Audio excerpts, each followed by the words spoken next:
Halo semuanya, saya Kevin Joni Setiayanto, saya Martinus Hendra Prasetya, Saya Felicia Agustin.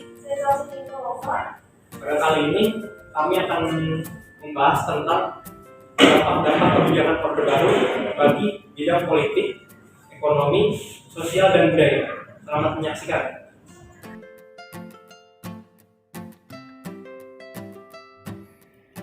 Masa Orde Baru. Orde Baru seringkali disingkat Orba, adalah sebutan bagi masa pemerintahan Presiden Jenderal Soeharto di Indonesia. Orde Baru menggantikan Orde Lama yang merujuk kepada era pemerintahan Soekarno. Lahirnya Orde Baru diawali dengan dikeluarkannya Surat Perintah 11 Maret 1966 yang dimana pada masa ini menimbulkan berbagai dampak, entah itu dampak positif maupun dampak negatif pada kehidupan masyarakat luas.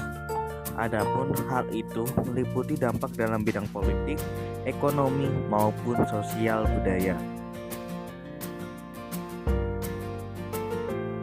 Dampak dalam bidang politik. Dampak positif.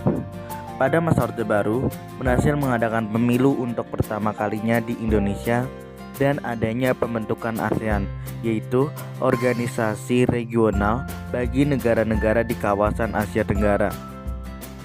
Dampak negatif, segala bentuk pemerintahan bersifat sentralistik dan adanya penggabungan terhadap berbagai parpol menjadi 3 parpol utama, yaitu P3, Golkar, dan PDI. Dampak dalam bidang ekonomi.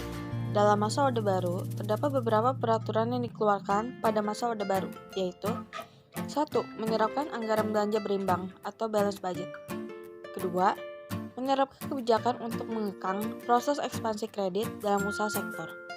3. Menerapkan kebijakan penundaan pembayaran utang luar negeri. 4. Menerapkan kebijakan penanaman modal asing. Adapun kebijakan tersebut menghasilkan berbagai dampak yang signifikan terhadap perekonomian bangsa Indonesia. Beberapa dampak tersebut antara lain: 1. Dampak positif. Yang pertama itu A. Pertumbuhan ekonomi yang tinggi. B. Berhasil menjadi negara pengekspor beras terbesar.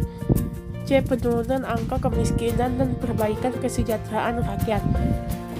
Yang kedua itu ada dampak negatif. Dampak negatif adalah A. Perkembangan GDP per kapita yang ada pada tahun 1968 hanya mencapai $70 Amerika dan 1966 $1.000 Amerika. B. Kenaikan harga pada awal tahun 1966. C. Adanya kesenjangan ekonomi yang tajam antar berbagai golongan dalam masyarakat. D. Menimbulkan konglomerat dan bisnis yang erat dengan KKN atau disebut korupsi, kolusi, dan nepotisme. Yang E. Terciptalah kelompok konglomerat yang terpinggirkan. F. Hasil pembangunan yang dilakukan hanya dirasakan oleh sebagian kecil kalangan pada masyarakat. Dampak dalam bidang sosial budaya.